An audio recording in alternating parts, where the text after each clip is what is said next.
I have content for you. There is a guy named Kyle Clark, one of the best moderators in the business over in Colorado. And, well, we're going to go watch a debate that he moderated because I hear a lot of you guys want to see more debates moderated by Kyle Clark, the best in the moderation game, and the rest of the team at Next. So let's check it out. Let's check it out, shall we? We're jumping in to the 8th congressional debate in Colorado between Representative Yadira Caraveo and Gabe Evans. Representative Yadira Caraveo is the Democrat. Gabe Evans is the Republican. Let's jump in, shall we? Starts right here. Yadira Caraveo, the pediatrician turned state legislator, narrowly elected to this newly created seat 2 years ago. She has both endorsed and condemned Kamala Harris. Republican challenger Gabe Evans, a military vet, former police officer, and one-term state legislator who rode Donald Trump's endorsement to a resounding primary win. Oh boy. This is their only live debate. This is Next Presents the Race for Congress. Celestial Heart, thank you for the tier 1 sub. Good Appreciate evening. it. I'm Kyle Clark. And I'm Marshall Zellinger. Please welcome Democratic Congresswoman Dr. Yadira Caraveo and Republican State Representative Gabe Evans. I'm so excited for this. They did such a good job moderating Lauren Boebert. I'm really excited to see them moderate again.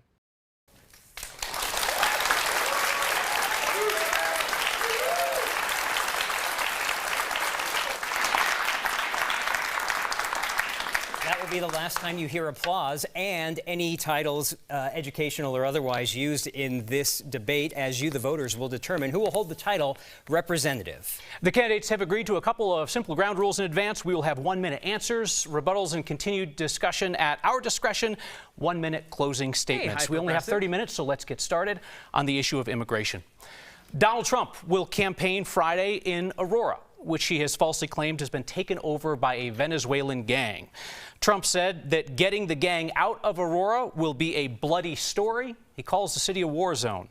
Aurora police... Okay, again, I know I keep saying it a lot lately, but the fact that TYT has not retracted or corrected their story as of this recording about the Aurora, Colorado gangs, that they're saying the Venezuelan gangs are taking over the apartment complexes when there's so much local reporting to the contrary at this point. It's an overwhelming amount of local reporting that indicates this is not happening. It boggles my mind. Cenk double down. It's not happening. They based their initial report off of like one local news clip with the person who I think the wife of the person who initially circulated the clip of armed people knocking on an apartment door, and then like Anna Kasparian took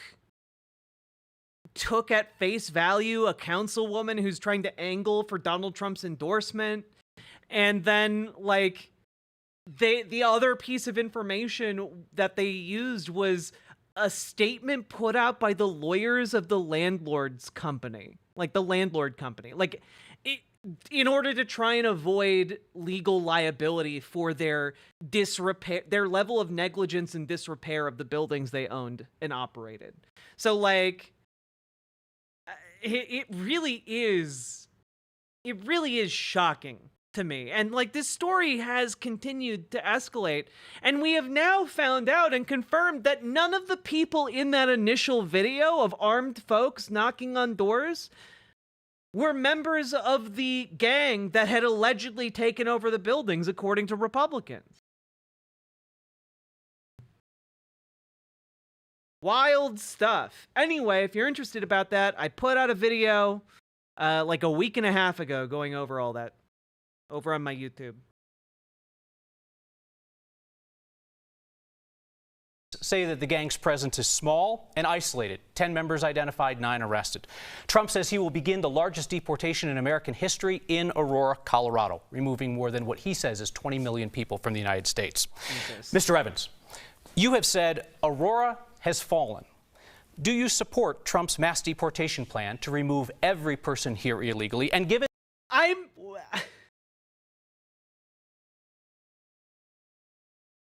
You have said Aurora has fallen.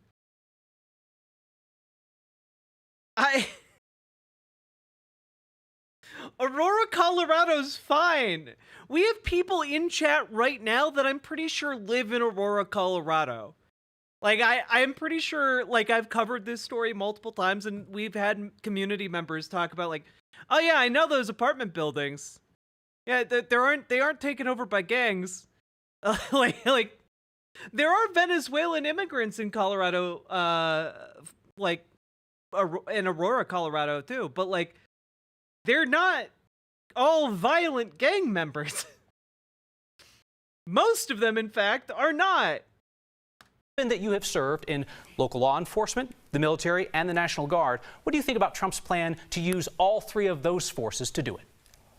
Thank you so much for the question, and thank you all for everyone coming here tonight. As you stated, I've served in the military, and I've... Oh, okay, I don't want to be too mean here, but this guy looks like he was grown in, like, a vat of clones to be, like, a Republican politician. But also, he looks like he was one of the rejected clones that clung on to life and managed to make it through childhood. All I'm saying is this guy has a certain type of cop phrenology at play here, and I'm just kind of shocked that he has hair. Served in law enforcement, and so I know there's a couple of things that we have to do. I've been very clear with my 3-part plan. We must secure the border. Right now, Immigration and Customs says that we have over 13,000 convicted murderers who are free in our communities. We have over 99 individuals on the terrorist watch list who have been released into our communities. We have to... Okay. Are you saying that they were convicted of murder, served their time, and then came here? Or are you saying that we convicted them of murder and then let them out? Are you, because you're also saying that there are people on terrorist watch lists that we released? So that means we caught them. So clearly we didn't have a reason to keep them because Guantanamo Bay is still open, okay? Like, it's not like America's like, oh, you're a terrorist. We're okay with you going free. Kind of sounds like bullshit, frankly. To secure our border, we have to create a path for folks who legally want to immigrate to the United States that doesn't trap them for decades in bureaucracy. And then we have to aggressively target those individuals who are illegally in our communities committing crimes, and those are the folks that we have to deport. I've never wavered from that, and I know that this is something that we have to do because we're currently the 3rd most dangerous state in the country. That's a direct result of the policies that my opponent has voted for. By what metric?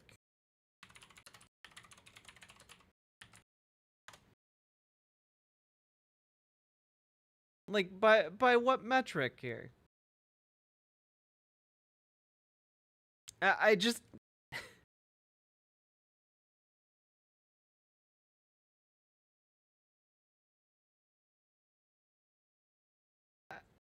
I want to know?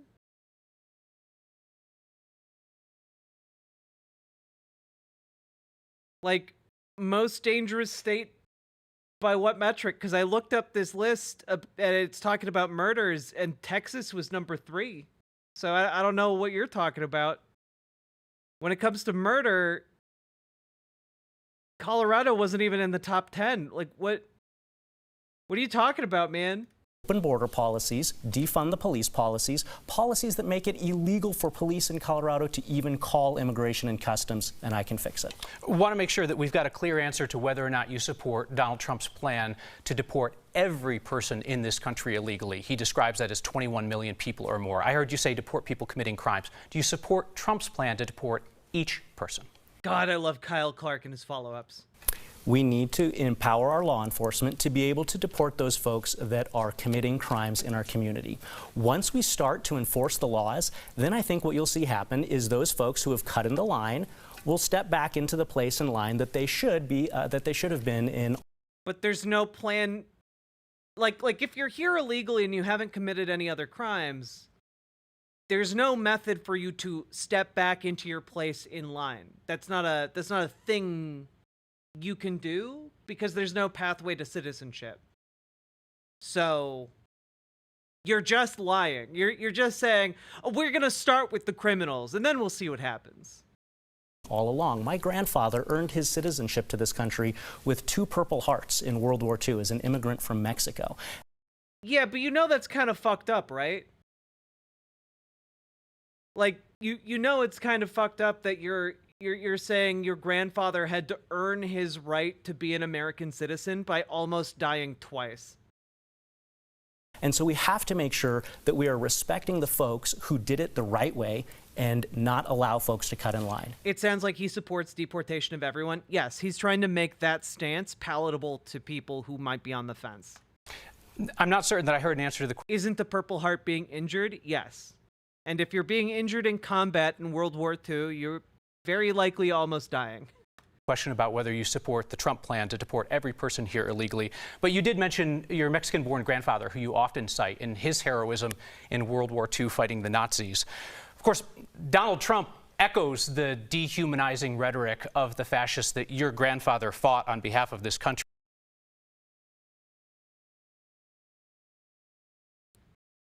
Damn, someone's gonna have to give that guy a Purple Heart for the damage he just took right there. Oh my God. Damn, dude. Damn. Kyle Clark. I fucking love this guy. Get his ass, Kyle. Trump says that immigrants are poisoning the blood of our country. He says that they are animals, not people. He invokes genetics, saying recently that immigrants who kill have bad genes, while telling a largely white crowd in Minnesota that they have good genes because of... Yeah, I was going to talk a bit about this, in case you guys didn't hear this. Where is it here? Is it election 2024? No. Nope. Oh, wait. Nope. It's in the MAGA section. Silly me. Just have to. She wants to go into government housing. She wants to go into government feeding. She wants to feed people. She wants to feed people governmentally. She wants to go into a communist party type system. When you look at the things that she proposes, they're so far off. She has no clue. How about allowing people to come through an open border, 13,000 of which were murderers? Many of them murdered far more than one person, and they're now happily living in the United States. You know, now a murderer, I believe this, it's in their genes, and we got a lot of bad genes in our country right now. They had 400. Yeah. He's just outright embracing the eugenics position, which is not surprising. He is dim enough that he thinks that people have finite amounts of energy. He's compared the human body to a battery that has a limited charge. And once you use up all of your charge, you die. So that's why he says he doesn't exercise. So I'm not surprised that he embraced eugenics. I'm not surprised he's attracted to that idea. You mean he was just racist after all? Yeah, surprisingly, the guy who wouldn't rent out apartments to black people and also didn't think that having black people working at his casinos looked professional enough is racist. I know, we're a real curveball here to deal with.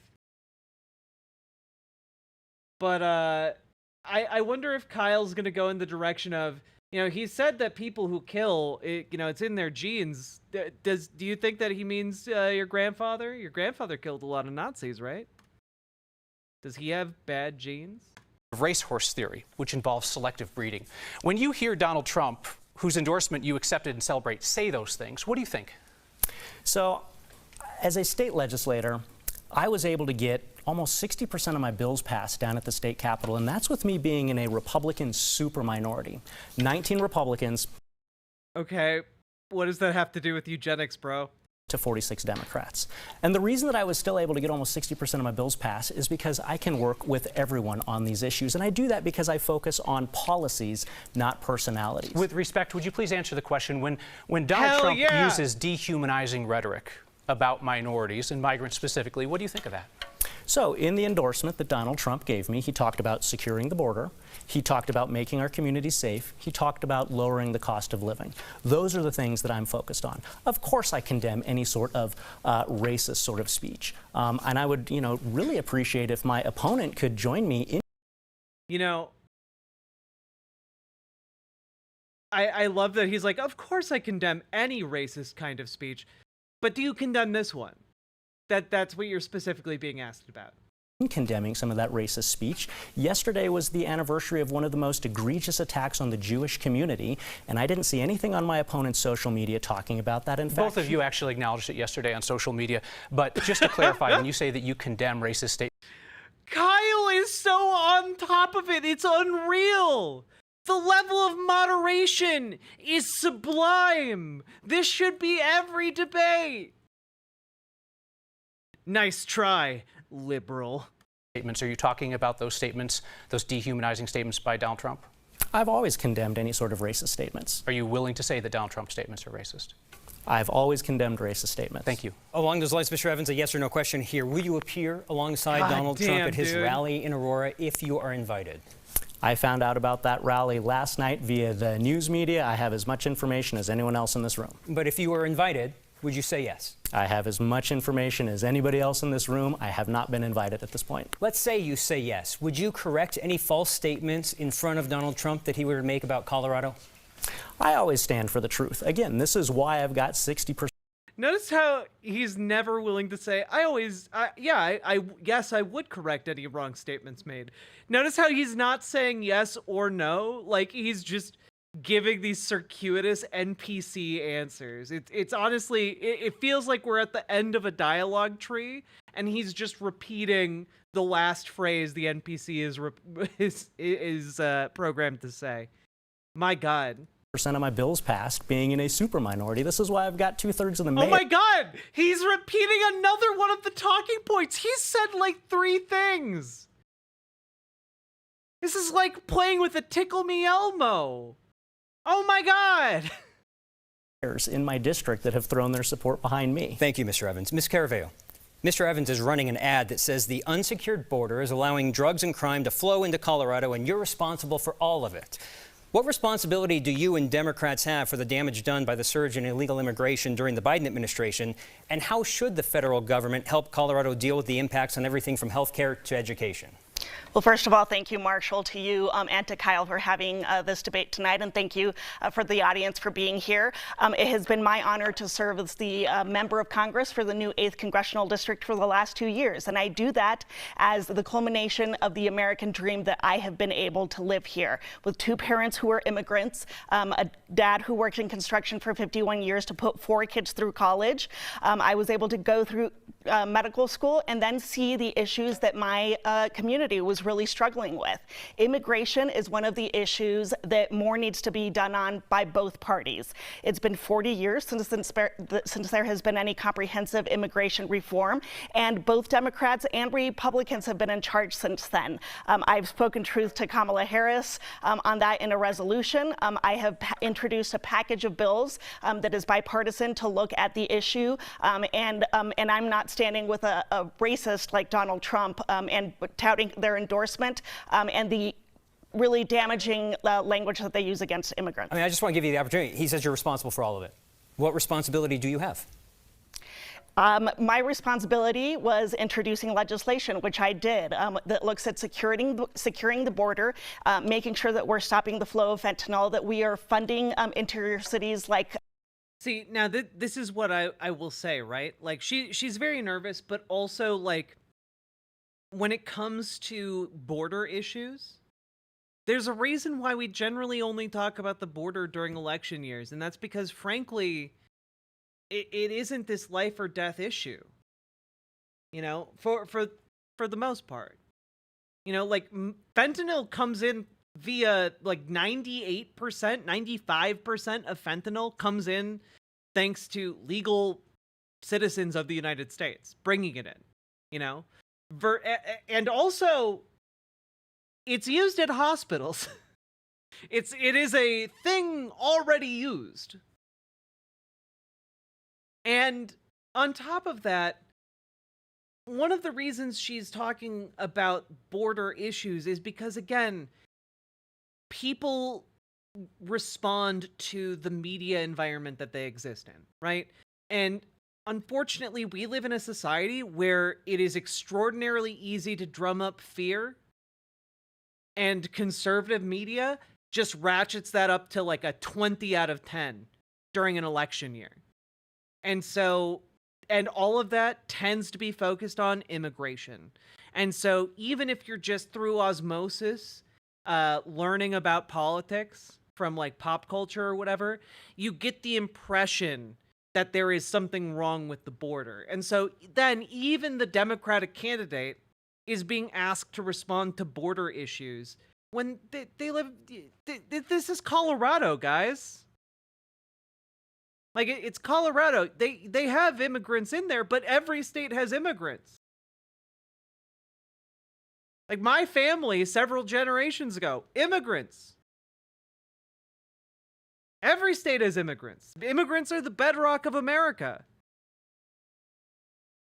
And so, like, unfortunately, though, she has to respond to this because her constituents are scared about it. It's one of the ways in which conservatives try and control the narrative.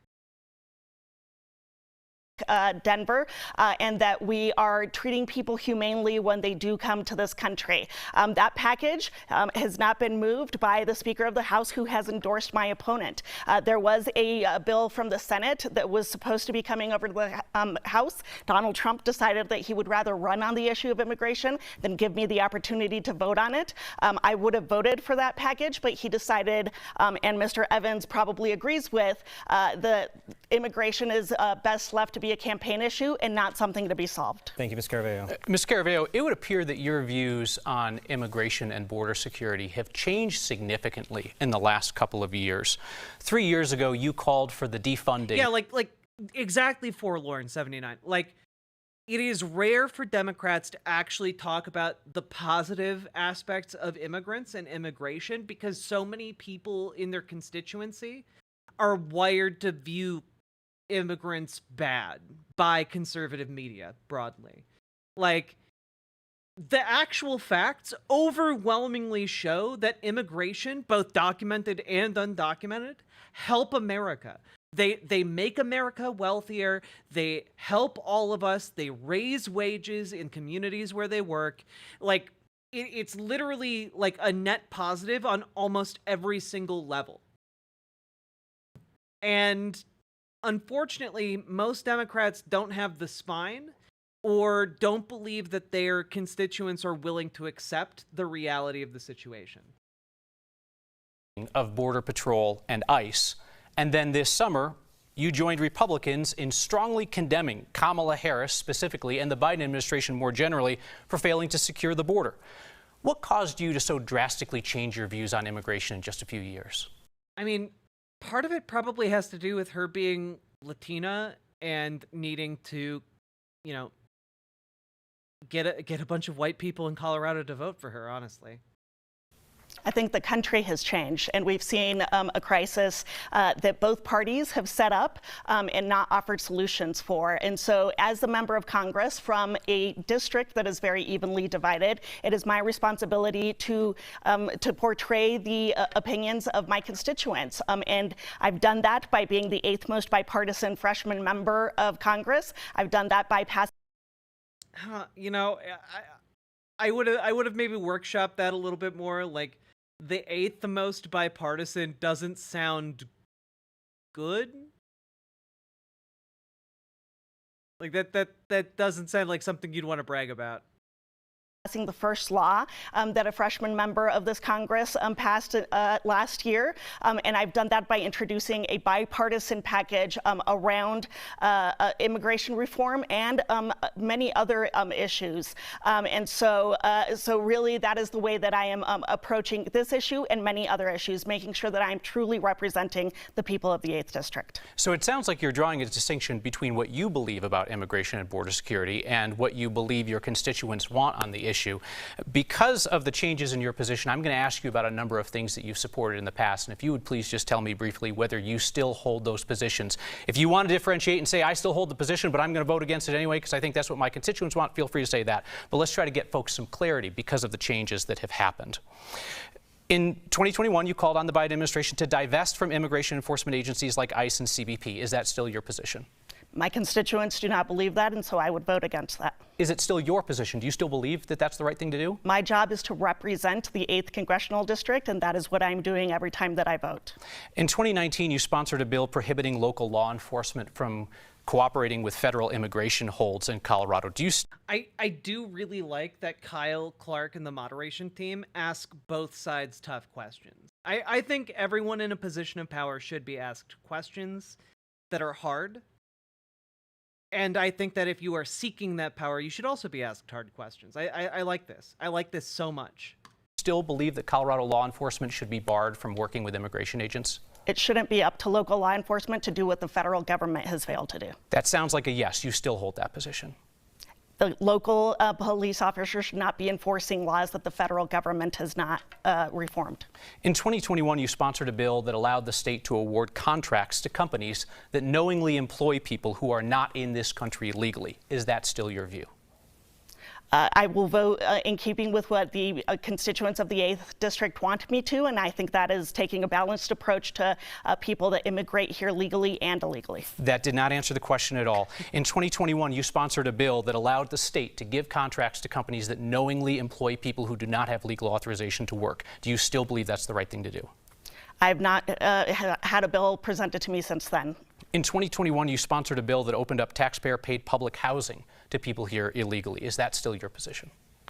I have, around the issue of housing, made sure that I'm introducing a bill to have the federal government pay for migrant housing so that local taxpayers do not.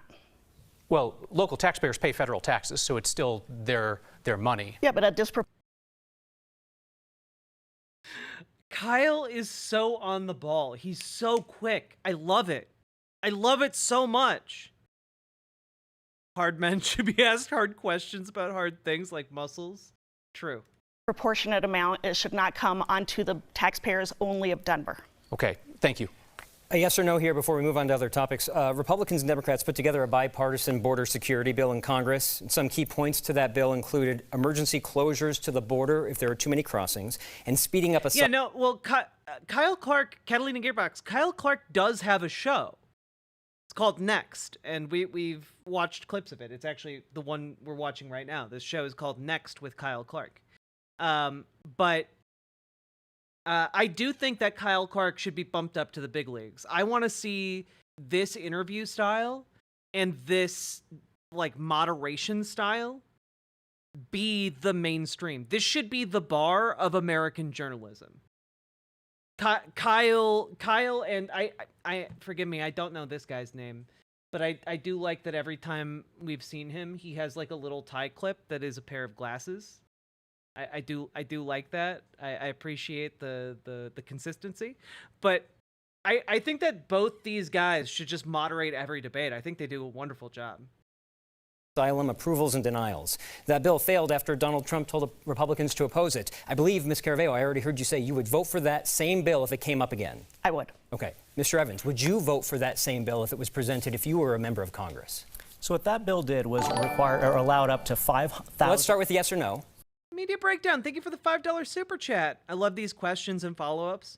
Where has this been all my life as a former journalist? This makes me happy. Isn't it such a breath of fresh air to actually see politicians in a debate be held accountable for the things they're saying when they're not true or when they're being like shifty about it? It's so good. It's so good. I think there should be state-mandated Kyle Clark debate for every election. Agreed. Every election. It should be the law of the land. I agree, 100%. Also, thank you to Media Breakdown and Olympians for the 2 $5 donos, because, again, my channel is still pretty small. We're almost hitting 7,500 subscribers on YouTube, but with your support, I'm able to continue making this show and making it bigger and better. We're working our way up towards getting an editor for the channel full-time, paid. I'd really love to make it. So thank you for helping me to continue doing what I do, especially during a very tumultuous election season. Thank you. Got that BWA energy, folks. Would you vote for that same bill? No, that bill had bipartisan opposition. Okay, why? What is it about that bill that had some... Have I considered or tried to get Kyle Clark as a guest on stream? I've considered it. I think he's, like, again, when we're talking about, like, media figures, he's probably still too big to bother with someone my size. Maybe if I had, like, 25,000 subscribers, maybe it'd be, like, more in his ballpark, but I think I'm still too small. But I could ask. The main thing is I just don't know what I'd want to like discuss with him. You know, maybe talk about his show and like how he moderates. Maybe I'd just do like an interview along those lines. I don't know. We'll see. Maybe after the election cycle, we can have him on to talk about like his brand of journalism that he's kind of pushing, and I really like. How can we clone him and have 1,000 more across the country? Let 1,000 Kyle Clarks bloom. Support from many Republicans that you oppose. That bill had bipartisan opposition as well because what it required was up to 5,000 folks per day to be allowed into the United States under an asylum claim.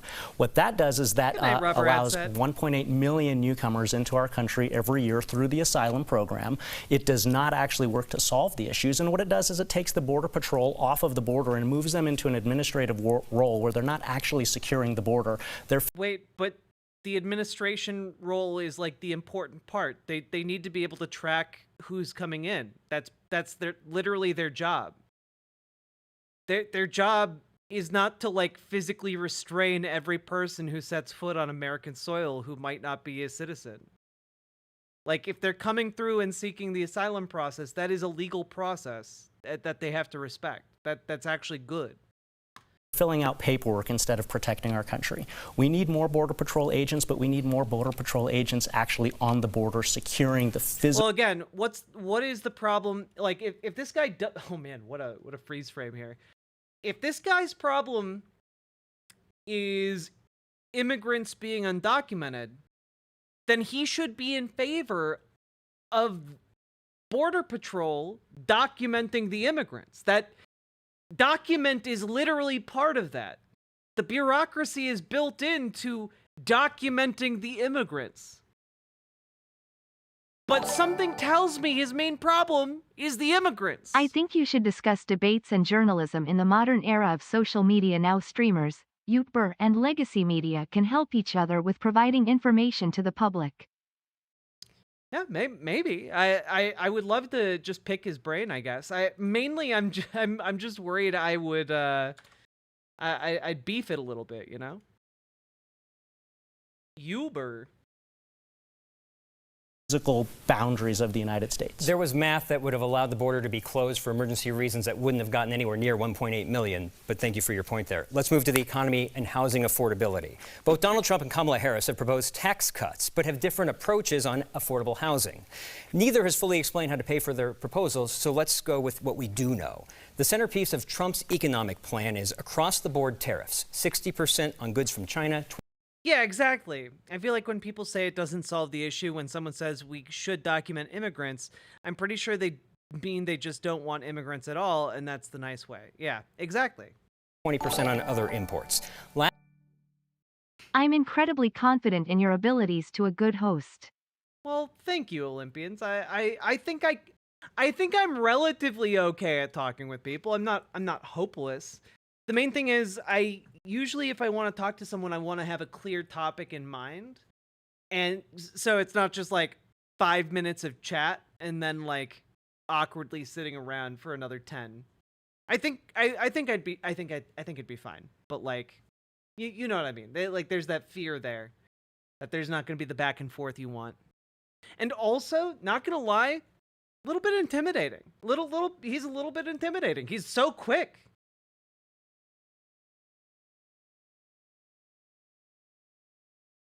Last month, Trump threatened to impose 200% tariffs on John Deere should that company move production from the U.S. to Mexico. Mr. Evans, tariffs are passed on to consumers through higher costs for those products. Farmers and ranchers in Congressional District 8 could face significantly higher costs for the same product if Trump followed through on the John Deere threat. Is that, and Trump's broader tariff plan, smart policy? Oh man, please give any kind of coherent answer to the tariff policy. Not a single Republican has been able to do it so far. When it comes to protecting the American economy, what we have to do is we have to cut red tape. We have to reward folks who are taking the risk and doing the work here in the United States. When we're talking about China, China's in a class all of its own because China uses slave labor and they have their communist government that's actually... You know, I've got really bad news if this guy objects to slave labor. Got really bad news. Got really bad news about it. Got really bad news.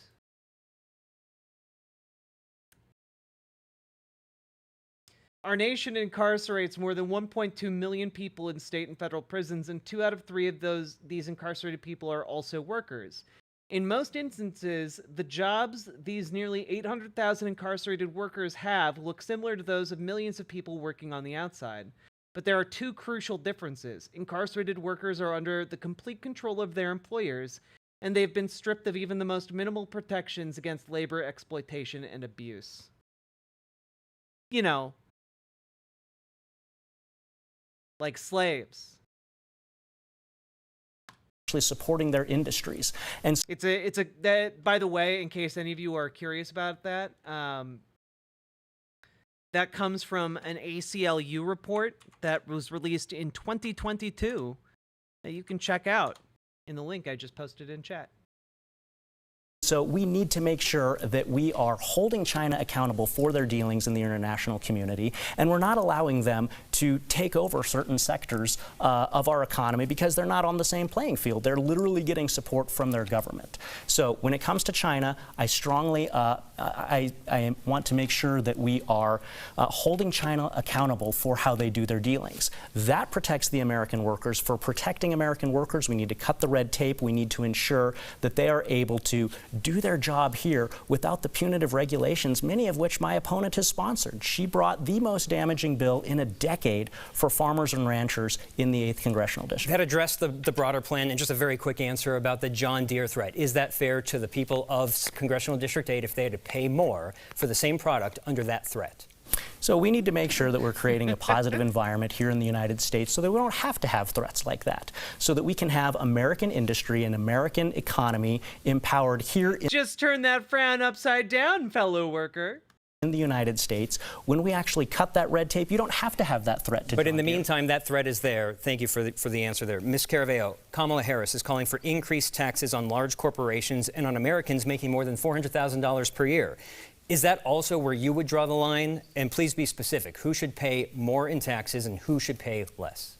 You know, I think for a very long time, especially under the Trump tax credits and Trump tax law, we have been giving breaks to people who make over $400,000 a year and to corporations. It's more than high time for them to pay their share. And so I would approve of a plan that increases taxes on those individuals. I think that the next congressperson to serve the 8th congressional district is going to be deciding what taxes are going to be cut and what taxes are going to be increased. And I think that if my opponent were to have his chance in office, he would be continuing a lot of the tax credits that benefit the wealthiest Americans amongst us. I, on the other hand, as a representative, have voted on decreasing the middle class tax amounts. I have voted to extend the child tax credit that gives $1,800 a month to working families, and so I'm going to take a very different approach. So on the less, is it $400,000 and less will be paying fewer taxes? Correct. Okay, thank you. To housing affordability now. Both of you have served in the state legislature where a lot can be done to impact housing affordability. I'd like to ask each of you to discuss something you achieved at the state level to improve housing affordability, and then something you'd look to do in Congress to help Coloradans afford homes. I'll start with Ms. Caraveo. Housing was one of the... she is way too nervous, but also... to be fair, if I was going in front of these two guys to moderate, I'd be a little nervous too. Prime issues that I looked at during the COVID pandemic. I had heard stories from many constituents talking about late fees that were exorbitant, fees around trash and many other things that hadn't been delineated in people's leases when they decided to rent a place, and then later were suddenly added to their bills, sometimes totaling more than the rent itself, especially once corporations were calculating late fees the second that the rent was late, and then daily after that. It's a little bit weirder given that she's actively a lawmaker right now and supposedly does public speaking. But, I assume if she gets another term, she'll get better at it. Able to pass a bill that lowered those fees, that made sure that landlords are being responsible when they are charging fees to renters, to make sure that we are making housing more affordable for them. In Congress, I am introducing a bill that is going to look at innovation around affordable housing to make sure that at the federal government, what we mainly can do is fund affordability and make sure that we're looking at the way that different developments are classified and credits that landlords can use to build. Thank you, Ms. Caraveo. Mr. Evans. Yeah, so one of the biggest barriers to affordable housing in Colorado is red tape. And that goes back to energy.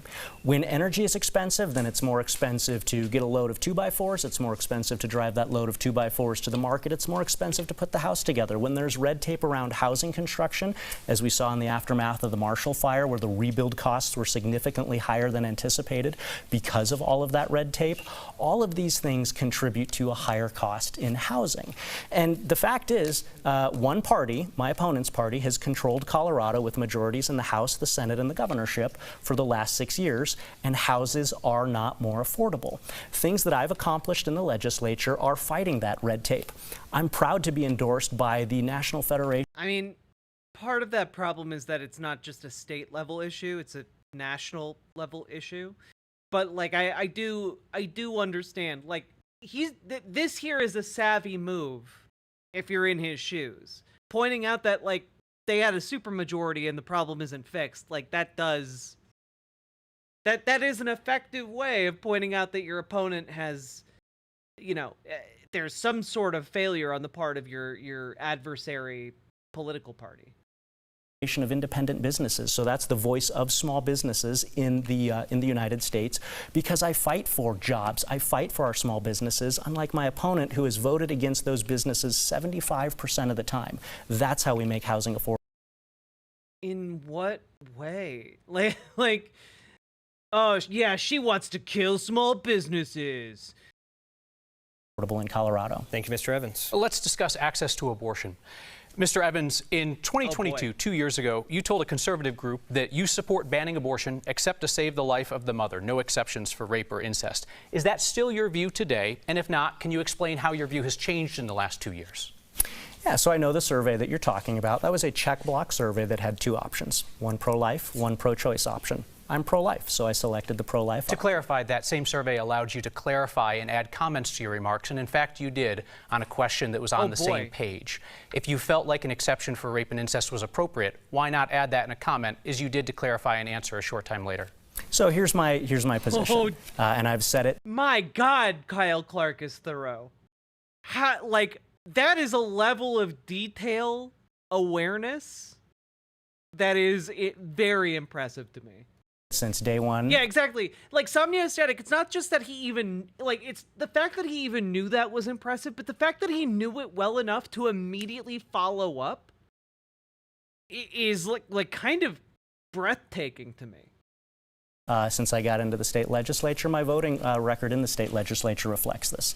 I support exceptions for rape, for incest, for life of the mother, and I don't support a national abortion ban. I received pressure as a state representative to sign on to bills from my own party that would have taken away those exceptions. And I was one of 5 Republicans that didn't sign on to those.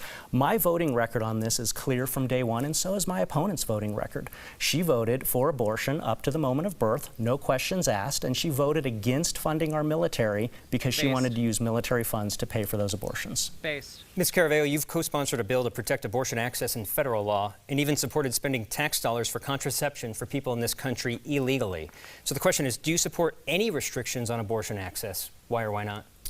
I support codifying Roe v. Wade. It was the law of the land for 50 years and then was taken down by a Supreme Court that Donald Trump, who has endorsed my opponent, has said he is very proud to have set up. My opponent celebrated the fall of Roe v. Wade. Now that he's running for Congress, he suddenly does not want a national abortion ban, even though he filled out a questionnaire in just the way that Kyle described 2 years ago. And he has described himself as pro-life as they come. That decision of whether to have a child or not, it needs to be between a doctor and a woman. As a doctor, as somebody who has been in clinics talking to women about this incredibly tough choice, that is the end-all and be-all of what I think abortion law should be. It's between a woman and her doctor, not between Gabe Evans being in your exam room and telling your doctor what to do. Thank you, Ms. Caraveo. Mr. Evans, you're on the record supporting school. Okay, she's getting her sea legs in the debate. That was an incredibly strong response. Vouchers for private schools, using taxpayer money to support private or religious schools. Boo. And Donald Trump's plan calls for universal school choice. How would you like to see that accomplished at the federal level? Right now in Colorado, we have an education crisis. I've got 2 boys. They're in. This guy has the most shit-eating grin I've ever seen in my life. Look at his facial expression go from like normal person to like trying to sell you an automobile that he knows doesn't work. Right now in Colorado, we have an education crisis. I've got 2 boys. They're in, school-age kids. Right now in Colorado, 60% of our 3rd graders aren't reading at the 3rd grade level when they're in 3rd grade. And you know what will help them read better? Sending them to private schools where, they don't teach you if you have, learning disabilities. They just kick you out. That'll help them. Or you know what will help them? Sending them to a religious institution that will teach them that the earth is only 5,000 years old.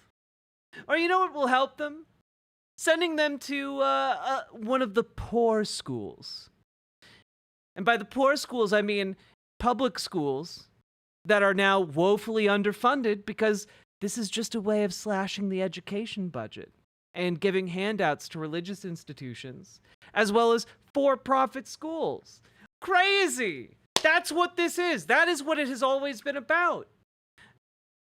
Guys, I don't know if you know much about, the voucher program, but there's a reason Betsy DeVos under Donald Trump wanted the voucher program to be implemented in every state in the United States. And that's because it would mean a whole lot of money for a whole lot of private institutions, both religious and for-profit. It's just a way of siphoning money out of the education system and putting it into organizations that can skim it off the top or push an agenda. Full stop. That's all it is.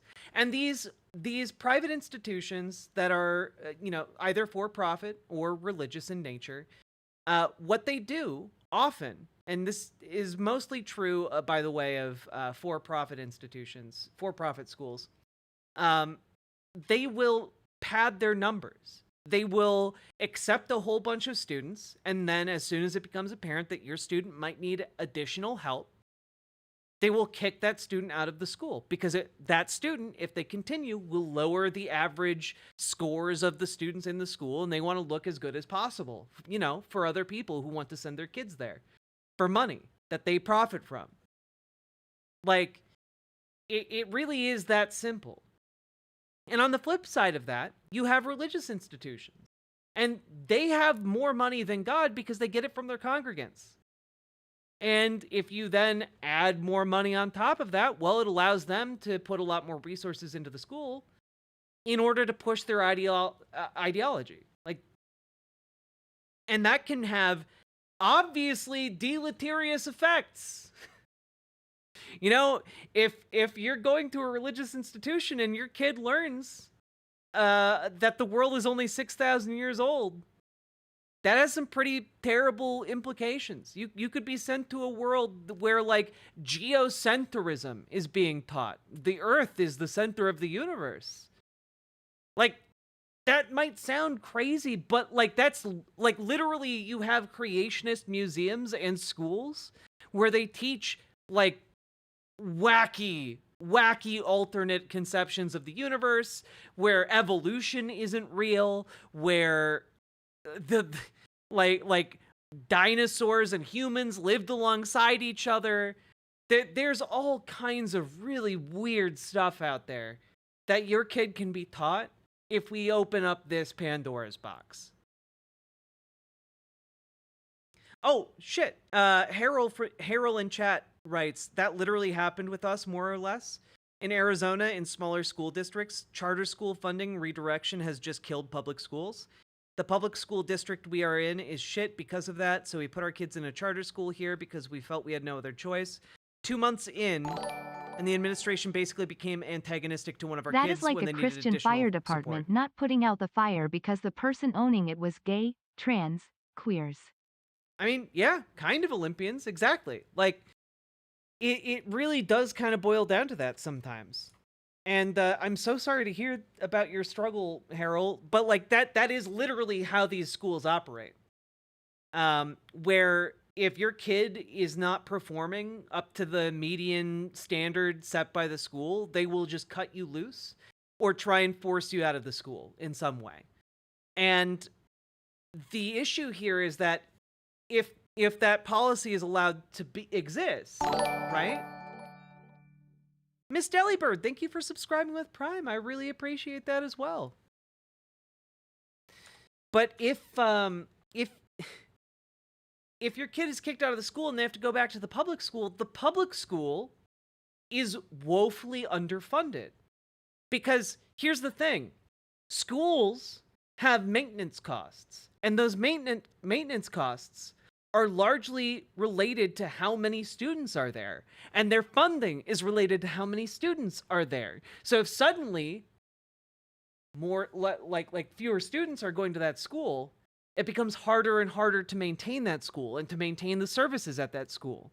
And so then you have to start cutting and cutting and cutting, and then weirdly enough, there's not that many resources to go along to maintain the building, to maintain the grounds, to maintain the services, to maintain the programs. And it destroys the educational system in your local area in order to funnel money into the pockets of religious institutions that slowly wind up being the default options, or the for-profit institutions that wind up being the default options. It is a scam, and I wish more people would be aware of it. The solution to making your school better is getting more involved with the school and working together with teachers to secure more funding for different programs and better the curriculum and stuff like that. That is the secret of bettering schools, not making everything for profit or religious in nature. 70% of them can't do math at the 8th grade level when they're in 8th grade. And so what we need to do in this space is we need to put parents, students, and teachers back in charge of education. And so what I've always supported is an environment that allows parents and families that choice to be able to select the education that works best. Oh, wait. The thing is, our kid is actually advanced for their age. We got an evaluation of the state for development, and they are several years ahead of most things. But more or less mild neurodivergence makes them a threat to the other kids. Well, that's the thing, right? Like, charter schools in particular do not accept levels of neurodivergence. You might be able to find like one or two that specialize and have like special programs for kids with neurodivergence. But for the most part, the places that have those services are the public schools.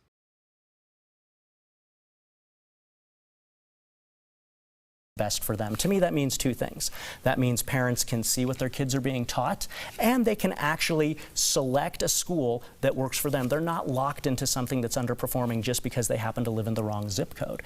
And so I think that we've seen this succeed in other places, and so I will always be a very firm believer that allowing parents, families more choice, putting them along with teachers back in control of education rather than bureaucrats is the way that we move our education system forward.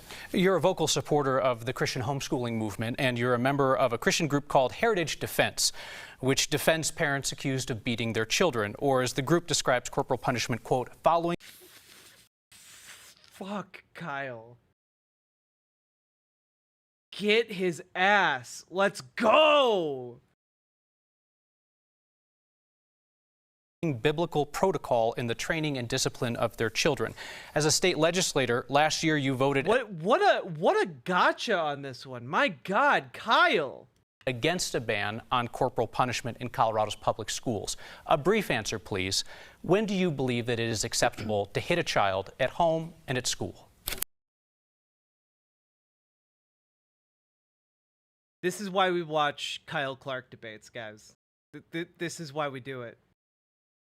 He's the best. He's the best around. He just put, you know, like, forget putting someone's feet to the fire. He just threw this Republican candidate hopeful full on into the fire. That answer is already in the law right now. It's in Title 18-1-703. So you can go refer to the law where it talks about the special exception that parents and guardians have when they're tasked with the upbringing for a minor. But I want to address something you mentioned. How about public school? When is it appropriate for a child to be hit in public school? When we need to ensure that we are providing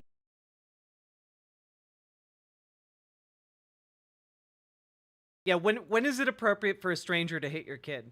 A safe place for our kids to be able to learn in our public. We need a safe place for our kids to be able to learn. You know, ideally a place where strangers aren't going to hit them, right? Right? Schools. I was a part-time school resource. There was a security exception. This went beyond the security exception when people needed to control children for safety reasons. When should children be hit in school? I was a part-time school resource officer. Is he about to start talking about how he hit children when he was a school resource officer? For about 2 years at my law enforcement agency. Yeah, like, that's the thing, Thoughtful Toffee. Exactly. There's a very easy answer here, and that answer is never. It's never okay to hit a child. They're children. The fact that he's hemming and hawing and like, well, I'll refer you to the law on the issue. Like, not. There's a very simple answer, and the answer is never. And so one of the biggest things that I hear from teachers is... I apologize, sir, if you're not going to answer the question. One of the biggest things I hear from teachers is that they wish they could hit kids. We're going to use the time. Ms. Caraveo, I just want, as a truth tester, I just need Only someone who wants to ban abortion could come over an abortion of an idea like that. Olympians, thank you for the $5 dono. I appreciate it. A quick answer on this. You're running an ad about fentanyl that says you broke with your party to back tougher penalties, and that's just not true. In 2019, you voted with the majority of Colorado House Democrats to defelonize small amounts of possession of fentanyl, and then you joined the majority of House Democrats to reverse that in 2022. Why deceive voters on such an obviously false claim saying that you broke with your party on that? That's not true, Marshall. I broke with my party in Congress on various votes, including one to increase the number of Border Patrol agents by 22,000. So you're referencing nothing of your actions at the state legislature in that ad? In that specific ad, I am referencing votes in Congress. Okay. Thank you, Ms. Caraveo. That good clarification to me. Who won the 2020 presidential election, Ms. Dog, they're cooking them alive. If you hear any grammatical error or spelling mistakes in the chats, I'm using speech to text. That's why you are seeing grammatical errors and spelling mistakes. No worries, Olympians. I'm not judging. It's okay. This is I may have an English degree, but I'm not grading you guys on your performance. It's okay. This is like, oh my God, guys. He's killing Gabe. Gabe is going to be dead by the end of this. Caraveo. Joe Biden. Mr. Evans. Joe Biden. Oh! He did it! Guys! Gabe Evans cleared the lowest possible bar for a Republican. Oh my God, he dodged. Oh my God. I didn't know it was even possible. Holy moly. Mr. Evans, if Kamala Harris wins the 2024 election, will you accept the results? We have to make sure that every legal vote is counted, but yeah, I always accept the result of elections. Thank you very much. It's time for your closing statements. You'll each have 1 minute, as determined earlier by a coin toss. Ms. Caraveo, you'll go first. Thank you, Kyle and Marshall, again, and thank you to the audience and to my opponent for being here tonight. Listen, the choice in November in 4 weeks is stark. I have made sure that I am representing the 8th Congressional District in a way that my constituents would be proud of, and in a way that is in keeping with having been raised as the child of a construction worker, a child of immigrants, and somebody who's been able to live out my dream, my American dream. That is what I have been working for every single day in Congress, by making sure that I'm looking at affordability, that we're looking at healthcare and making sure that it's accessible, that we're giving the choice of healthcare back to women, and that we are keeping our air and water clean, all while ensuring that we continue to have an oil and gas industry here in the 8th District. It has been the honor of my life to serve as the representative for the 8th Congressional District, and I hope to earn your trust for 2 more years. Thank you very much. Mr. Evans. Thank you so much for hosting the debate tonight, for my opponent, for having this conversation with me, and to our studio audience. Let's not get too happy he's endorsed by child beating organizations. Yeah, but you know, like, it's somewhat telling that someone endorsed by the pro-child beating lobby is able to meet that bar that is so goddamn low, and Donald Trump can't even make it. You know, like, none of the people in Donald Trump's social circle can, like, meet that same bar. Hey, Ms. Milena. But, yeah, this guy does deserve the biggest wedgie ever conceived by man. And Colorado, the choice couldn't be more clear. We have a choice between policies that allow fentanyl to flow into our communities or that hold drug dealers accountable. The pro-child beating lobby is such a cursed thing to think I about. guess children is not the only thing he's beating. I mean, yeah, if you're in favor of beating children, you're probably beating other people too. Probably, yeah.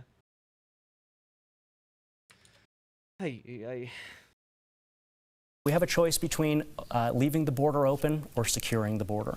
We have a choice between policies that defund law enforcement or that actually support our police officers to keep our communities safe. We can reward work or we can punish work. My opponent's voting record is clear. She's voted for defunding the police. She's voted to lower the penalties for violent criminals who commit crimes with firearms. She's voted for open border policies. She's voted for policies that make it illegal for local and state law enforcement to even pick up the phone and call immigration and customs when folks are committing crimes in our community.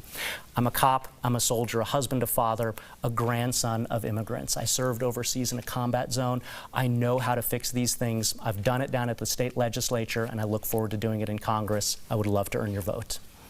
Mr. Evans, thank you very much. 30 minutes flies by, and thus concludes the only live debate. Time flies when you're having fun, am I right, folks? Both of these candidates are going to go cry after this. Colorado's 8th congressional district this year. Thank you to both the candidates for continuing the Colorado tradition where candidates show up, do not duck debates, take on challenging issues and questions, and engage respectfully about your differences, as you did here tonight. Thank you as well to our studio audience. You have been respectful. I encourage you to now join us in showing appreciation for the candidates for coming to debate here tonight. A reminder to voters.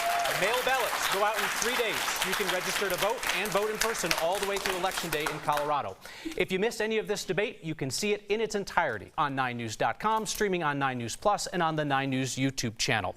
Let's go! Subscribe to all of those, by the way. 9 News does such good work in Colorado, it's kind of ridiculous. Like, I don't even live in Colorado, and the amount of love and admiration I have for the entire 9 News team and the folks behind Next with Kyle Clark is honestly unparalleled. The best in the biz. Also, look at their set. When I say, I've been cold worse by better I mean Kyle Clark. 9news.com is also where you will find our continuing series, Decision 2024, The Stakes for Colorado. Information Their coverage to allow is just you really good. to make better informed choices. For Marshall Zellinger and for all of us at 9 News, I'm Kyle Clark. This has been Next Presents The Race for Congress. We got the handshake. We got the handshake. I think she feels really good about how she performed there. I think she did a really good job, actually. You know? Good golly. We cooking tonight, folks. We cooking.